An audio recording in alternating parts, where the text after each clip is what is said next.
Peter Kiss and Mikey Dixon were two of Quinnipiac's rising young stars.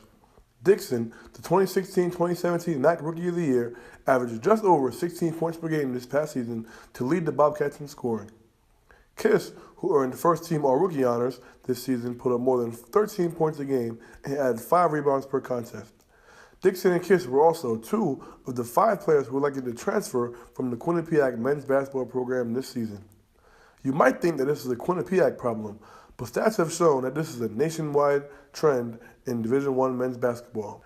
A study done in November shows that 40% of people who enter Division I directly from high school will transfer prior to the start of their junior year. This number has climbed each year, and the transfer epidemic, as some have called it, is taking over college basketball. Personally, I feel like the transfer rate is going up because of the business of college basketball and teams having an off-season, their coach getting fired, or kids not liking their fit, or kids getting over or under-recruited. In this day and age, satisfaction is key, and kids are willing to explore all options if they feel as though they will be better off somewhere else. You know, guys in their mind, whether it's a right decision or wrong decision, are really trying to find the best place for them, and if they have to transfer 1, 2, 3 times to do it, in their mind, it's justified. Because hundreds of people hit the transfer market each and every year, it's nearly impossible to pinpoint one contributing factor to explain why so many people elect to transfer.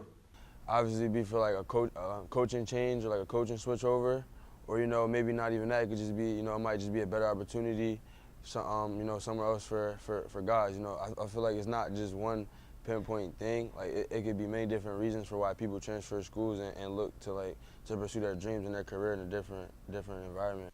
Mikey Dixon decided to transfer to St. John's, a member of the Big East, for a reason that is often common among transfers. Playing style was a huge thing, like going to a school where I feel like I fit in with their playing style, and obviously with St. John's, I felt like that was probably, out of all the schools that reached out, that was the best program, and I feel like my style of play fits well. From a player standpoint, there's plenty of optimism when it comes to transferring, as you see yourself move into a better situation. But from a coaching standpoint, it often puts you at a disadvantage trying to sustain success. Coaches like to keep their players, and so coaches, it frustrates them for their players to leave. One coach who has been vocal about his frustration is Robert Morris's Andy Toole, whose program has been decimated by transfers over the past few years. Robert Morris has lost underclassmen to schools the likes of Georgetown, Clemson, and Eastern Michigan as a direct result of the transfer epidemic.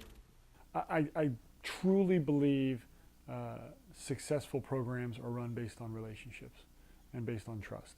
And so as a head coach, if you're willing to dedicate to your players, to spend time with them, develop that trust, that relationship, I think it's the only way to combat the brighter lights of a higher level.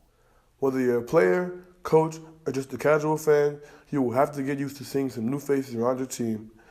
We've seen the era of the 4-year player, the era in the one-and-dones, and now there's a new era in college basketball, the transfer era. So buckle up and prepare for the ride.